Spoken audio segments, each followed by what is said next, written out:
इस वीडियो में हम टर्नआउट के लीड तक क्रॉसिंग के बारे में डिस्कस करेंगे। Number 1, lead. सीधी लाइन के अनुदिश हील ऑफ स्विच से टीएनसी तक की दूरी टर्नआउट की लीड कहलाती है। Number 2, overall length of turnout. Sidhi line के अनुदिश स्टॉक रेल जॉइंट से क्रॉसिंग के बीओसी तक की दूरी क्रॉसिंग की ओवरऑल लेंथ कहलाती है। Number 3, crossing. It is a device which used at the point of intersection of two rails to provide the gap between rails for passing of rolling stock wheels। यह एक विशेष प्रकार की संरचना है जो दो रेलों के कटान बिंदु पर पहियों के पास होने के लिए रेलों के बीच गैप प्रदान करने के लिए लगाया जाता है। Number 4, types of crossing.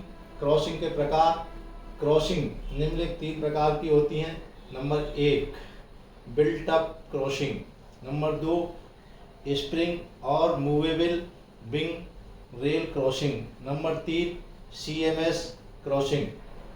Built up crossing अनेक पार्टों से मिलकर बनी होती है। 5 parts of built up crossing. Built up crossing के निम्नलिखित भाग होते हैं: पॉइंट रेल, स्प्लाइस रेल तथा विंग रेल्स। 6, वीपीस यानी क्रॉसिंग का V piece. V piece point rail, splice rail, distance block तथा नट बोल्ट से मिलकर बनता है। चित्र में ये जो यहाँ से यहाँ तक ये विंग रेल है और ये स्प्लाइस रेल है और इसके बीच में ये वीपीस, ये डिस्टेंस ब्लॉक लगे हुए हैं। इस प्रकार से ये वीपीस तैयार होता है। 7वां, विंग रेल। क्रॉसिंग में एक बाईं और एक दाईं, 2 कन्वर्जिंग एवं डाइवर्जिंग किस्म की विंग रेल होती हैं जो कि लीड रेल से आरंभ होकर कन्वर्जिंग होकर थ्रोट बनाती हैं तथा उसके बाद पुनः डाइवर्जिंग होकर वीपीस के समानांतर होती हैं। अंतिम सिरों को वीपीस से विपरीत मोड़ दिया जाता है जिनको फ्लेयरिंग कहते हैं।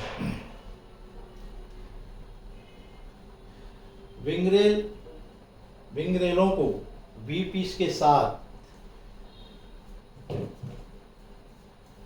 थ्रॉट ब्लॉक, डिस्टेंस ब्लॉक के द्वारा जोड़कर बिल्ट अप क्रॉसिंग का निर्माण किया जाता है। 8वां, एएनसी एक्चुअल नॉज ऑफ क्रॉसिंग। यह वह बिंदु है जहां वीपीस की गेज लाइनों के बीच की दूरी रेल की वेव की मोटाई के बराबर होती है। नंबर 9, टीएनसी यानी थ्योरेटिकल नॉज ऑफ क्रॉसिंग। यह एएनसी तथा थ्रॉट के बीच एक काल्पनिक बिंदु है जहां वीपीस की दोनों गेज लाइनें मिलती हैं। एएनसी से टीएनसी तक की दूरी निम्न सूत्र के द्वारा ज्ञात की जाती है: एएनसी टू टीएनसी डिस्टेंस बराबर कॉट एफ गुणे वेव थिकनेस ऑफ रेल्स। यहाँ पर कॉट एफ को क्रॉसिंग नंबर कहते हैं तथा एफ क्रॉसिंग एंगल है। क्रॉसिंग को 1 in n से नामित किया जाता है, जैसे 1 in 8/2, 1 in 12, 1 in 16, 1 in 20 इत्यादि। 10, फील्ड में क्रॉसिंग नंबर ज्ञात करना। एएनसी के पीछे जिस स्थान पर वीपीस की गेज लाइनों के बीच दूरी 30 सेंटीमीटर होती है वहां से टीएनसी तक की दूरी क्रॉसिंग की नंबर कहलाती है। 11, क्रॉसिंग अहेड डिस्टेंस। टीएनसी से क्रॉसिंग के टो तक की दूरी क्रॉसिंग अहेड डिस्टेंस कहलाती है। Crossing behind distance. टीएनसी से क्रॉसिंग के बीओसी तक की दूरी क्रॉसिंग बिहाइंड डिस्टेंस कहलाती है।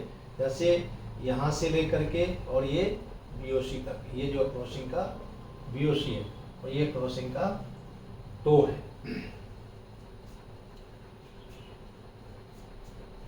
Turn in 13 number turn in curve. जब टर्न आउट लूप लाइन के लिए निकाला जाता है तो क्रॉसिंग के बीओसी से फॉलिंग मार्क तक लूप लाइन का भाग टर्न इन कर्व कहलाता है। यह कर्व लूप लाइन को टर्न आउट से जोड़ता है। टर्न आउट की ट्रैक संरचना मेन लाइन जैसी ही होनी चाहिए। Isolation device. Main line isolation device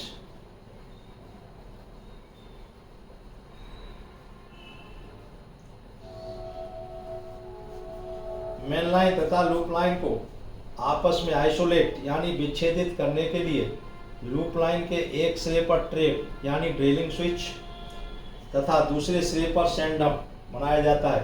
सैंडम को सिग्नल ओवरलैपिंग भी कहा जाता है, जिससे गाड़ियों का सुनिश्चित संचालन सुनिश्चित किया जा सके। 15 check rail. Check rails are provided opposite to the crossing on main line and loop line to check and guide the wheels to jump over the gap between the throat and ANC and to pass safely between wing rail and VPs of crossing. Check rail is provided equally half to the center of gap between the throat and ANC.